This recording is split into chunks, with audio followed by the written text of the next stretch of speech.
시청자 여러분 안녕하십니까? 뉴스데스크 제주입니다. 제주 지역 네 번째 코로나19 확진자와 함께 지낸 지인이 대구에서 확진 판정을 받았습니다. 제주도가 동선 파악에 나섰는데요. 취재 기자 연결합니다. 박성동 기자.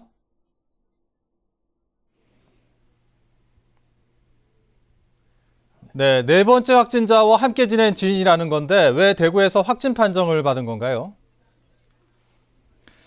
네 번째 확진자 A씨는 지난달 20일 지인 B씨와 함께 대구에서 제주로 왔습니다. 이후 B씨의 집에서 계속 머물러 있었는데요.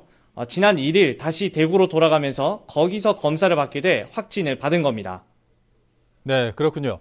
동선이 빨리 파악이 돼야 될 텐데 제주도가 공개한 것이 있습니까? 네, 제주도가 B씨와 전화 통화를 했는데요. B씨의 동선이 A씨의 동선과 대체로 일치하고 다만 27일에는 마트를 혼자 다녀왔다는 정도의 이야기를 했다고 합니다. 그래서 제주도가 공개한 A씨의 동선에 B씨가 말한 27일 일정을 추가하면요.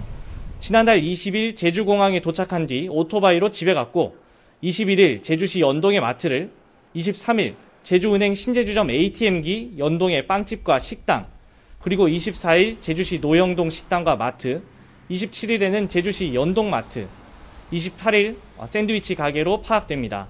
지난 1일에는 오후 7시 10분 티웨이 항공편으로 대구로 간 것으로 확인됐습니다. 제주도는 동선을 추가 확인해 추후 공개하겠다고 밝혔습니다. 네, A씨의 동선도 추가로 계속 확인을 해야 될 텐데 당초 진술과 좀 달라서 동선 확인에 혼란이 많다면서요?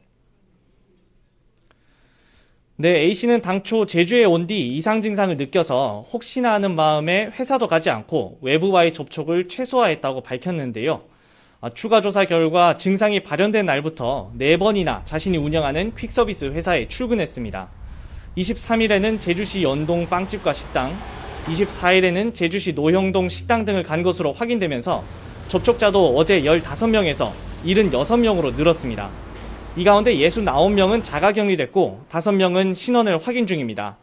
어제도 증상이 발현한 날을 지난달 22일에서 21일로 번복해 접촉자 조사에 혼선이 있기도 했습니다. 네, 진술을 번복했다는 게 잘 이해가 가진 않는데요. 동선을 최대한 빨리 파악해서 접촉자들을 확인하는 게 급선무인데 참 안타깝네요. 네, A씨는 일부러 조사를 방해하기 위해서 그런 것이 아니라 기억이 온전치 않았을 뿐이라고 밝혔는데요.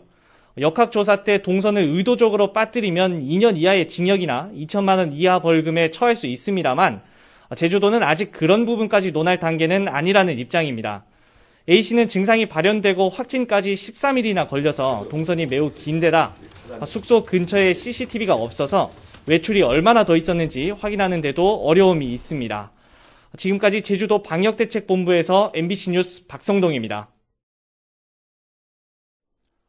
대구 경북 지역 입도객에 대한 긴급 방역이 시작됐습니다. 제주도는 최근 14일 안에 대구 경북 지역을 방문한 도민과 관광객은 기침과 발열 등 증상이 없더라도 도내 6개 보건소에서 코로나19 확진 검사를 무료로 받을 수 있도록 지원합니다. 또 대구공항에서 제주로 오는 승객에 대한 발열 검사도 실시됩니다.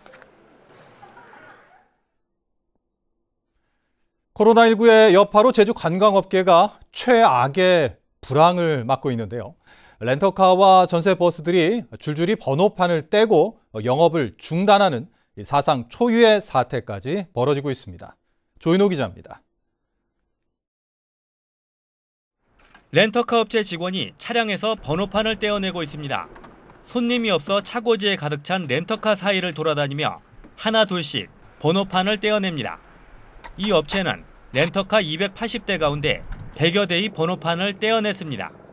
렌터카 업체들이 이처럼 번호판을 떼는 것은 영업을 중단하는 휴지 신청을 해서 보험료라도 면제받기 위해서입니다.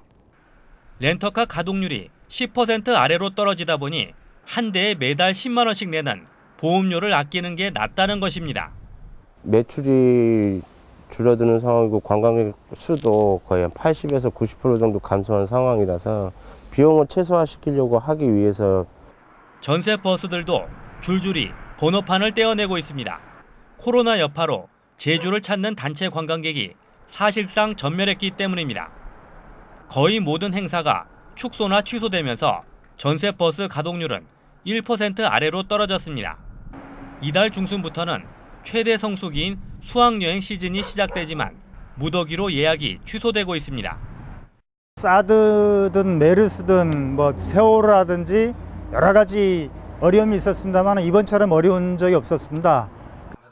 지금까지 제주도청에 반납된 렌터카와 전세버스 번호판은 1,200여 개. 코로나 사태가 악화되면서 날마다 늘어나 수북히 쌓여가고 있습니다.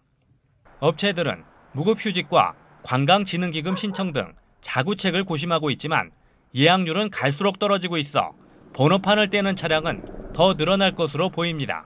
MBC 뉴스 조인호입니다.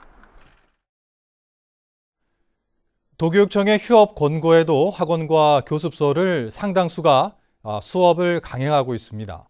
제주도 교육청에 따르면 제주도 내 학원과 교습소에 코로나19 확산을 막기 위해 휴업을 권고했지만 전체 1,500여 곳 가운데 휴업 중인 곳은 290곳, 19%에 그치고 있습니다. 제주도 교육청은 개학을 연기하면서 학원 등에도 휴업을 권고하고 있습니다. 제주 4.3 특별법 개정안의 20대 국회 임기 내 처리가 사실상 어렵게 됐습니다. 국회 행정안전위원회는 어제 법안 심사 소위를 열고 여야 의원들이 심사에 합의한 36건의 법안은 상정했지만 제주 4.3 특별법 개정안은 안건에 상정되지 못했습니다. 한편 4.3 희생자 배보상을 골자로 한 4.3 특별법 개정안은 지난 2017년 12월 국회에 발의됐으며 지난해 4월 법안 소위에서 한 차례 상정된 이후 논의가 중단된 상태입니다. 최근 제주 해상에서 잇따른 어선 화재로 인명피해가 발생하고 있는데요. 이 선체가 화재에 취약한 FRP 소재인데다 신속한 대피를 어렵게 하는 선실 구조가 대형 인명피해의 원인이 되고 있습니다.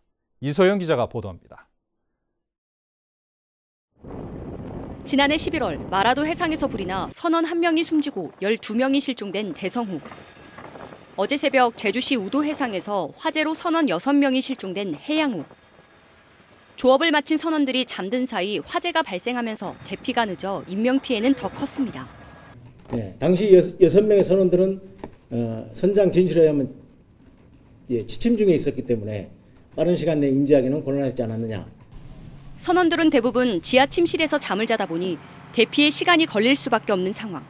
상당수 낚시 어선의 선실은 이처럼 어창을 개조해 만든 건데요. 화재가 났을 경우 대피하려면 식당으로 연결된 이 좁은 문을 통과해야만 합니다. 좁은 어선을 효율적으로 사용하기 위해 어창의 선실을 만들다 보니 밖으로 나오기 위해서는 한 사람씩 차례로 사다리를 타고 올라와 가로 세로 74cm의 작은 출구로 나온 뒤 다시 식당을 거쳐 어선 끝에 있는 출입문으로 나와야 하는 구조입니다. 위에 하려고 그러면 엄청난 그 물량이 들어가야 되는데 발조가를 받아가지고 그만큼 키워야 되는데 지금 이렇게 어려운데 누가 그걸 합니까? 어떻게. 어선 화재 대부분이 선실 옆 기관실에서 발생해 선원들이 연기에 먼저 노출될 수밖에 없는데도 선실에 화재 경보기를 설치하는 경우는 드물고 있어도 점검을 제때 하지 않아 무용지물이 되기 일쑤입니다. 언제부터 작동 안 됐던 거예요? 테스트를 해봐야 하지. 화재가 안 나오면 어찌하겠어. 5년이고 3년이라도 모르지. 어선들이 화재에 취약한 FRP 소재인데다 대피조차 어려운 구조여서 대형 인명피해로 이어지고 있습니다. MBC 뉴스 이소연입니다. 해양호 화재 사고로 실종된 베트남인 선원 5명의 가족들이 코로나 여파로 제주를 찾는 데 어려움을 겪고 있습니다. 항공사들은 최근 베트남 정부가 코로나 차단을 이유로 한국인들의 입국을 제한하자 베트남 노선의 운항을 전면 중단해 가족들은 제3국을 경유해야 하는 상황입니다. 한편 실종자 6명 가운데 유일한 한국인인 47살 이모 씨의 가족들은 오늘 제주에 도착했습니다. 유권자들의 목소리로 7대 어젠다를 소개하는 나는 유권자다 순서입니다. 20년 전 4.3 특별법이 만들어지고 대통령이 공식 사과까지 했지만 특별법 개정과 추가 진상규명을 위한 이 작업은 사실상 멈춰 있습니다. 제주 4.3의 완전한 해결만을 애타게 기다리는 유권자들을 김찬년 기자가 만나봤습니다. 저는 유권자 강부철입니다.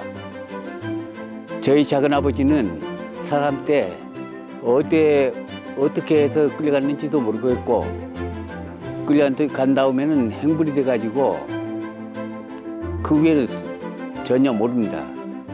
그 작은아버지 그 명예회복은 호적상 붉은 줄이 올라가 있지 않습니까? 개인으로. 제가 살아있을 때 작은아버지의 그 명예회복을 시켜야 되는데 이거 못 시키면은 솔직히 우리 자식들이 한다 그래도 뭐 그렇게 신경을 안 쓸 걸로 생각합니다. 재심을 하려고 그러니까 조카로서는 그 자격이 없습니다. 호적상 직계 가족이 아니기 때문에 그 자격이 없는 겁니다. 소송도 못하죠. 그것이 소송이 안 되기 때문에 명예회복도 못 시키는 거예요.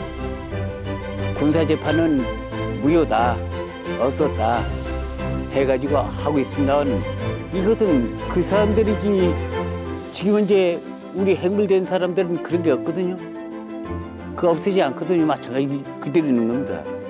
그러니까 그것을 빨리 없애기 위해서는 4.3 특별법이 빨리 만들어져야 된다는 겁니다. 국회의원 나온다 그래 말로만 이 국회의원 나올 때만 자기가 꼭 이건 해결하겠다 그렇게 해놓고서 솔직히 된 다음에는 한번 쳐다보지도 않습니다. 국회의원이 뭐고 믿을 놈이 하나도 없습니다, 솔직히. 저는 유권자 강미경입니다. 4.3 도민연대에서 2013년부터 수양인 조사를 하고 있습니다.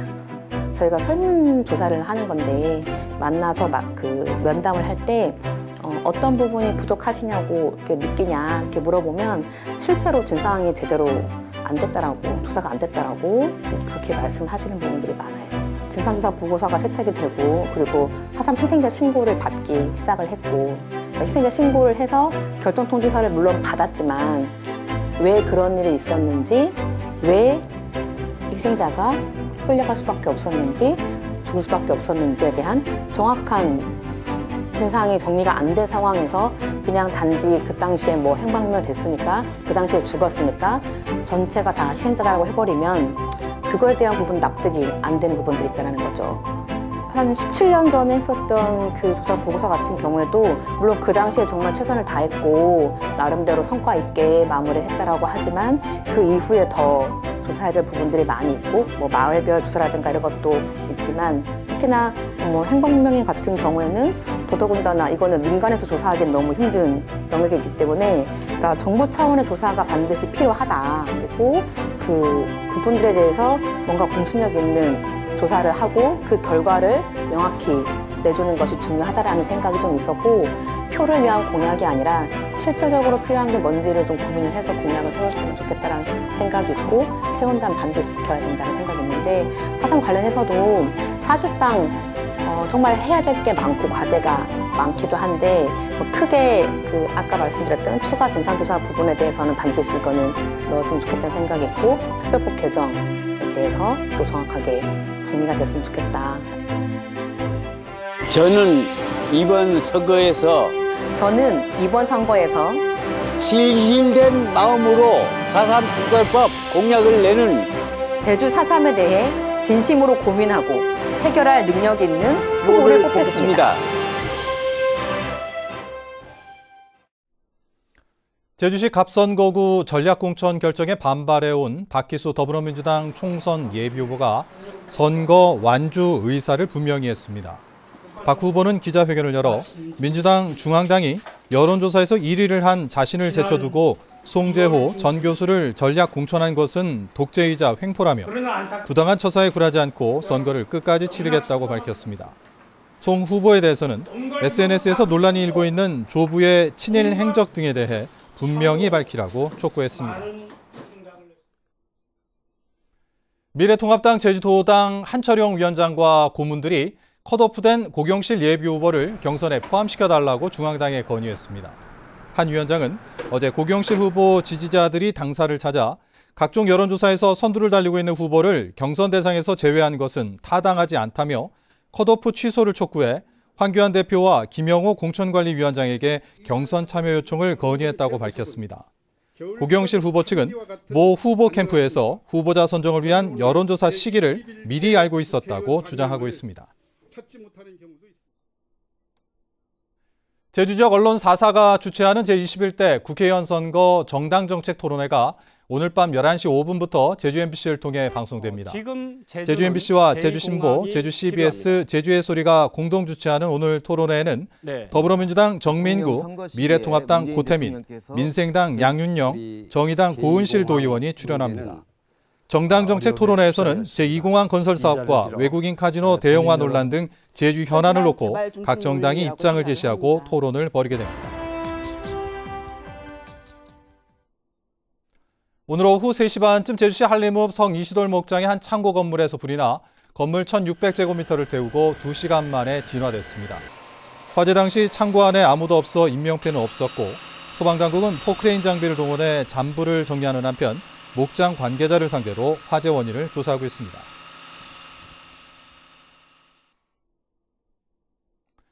오늘 새벽 3시쯤 서귀포시 토평동 감귤 비닐하우스에서 불이 나 열풍기와 배전반 등을 태워 소방서 추산 240여만 원의 재산 피해가 났습니다.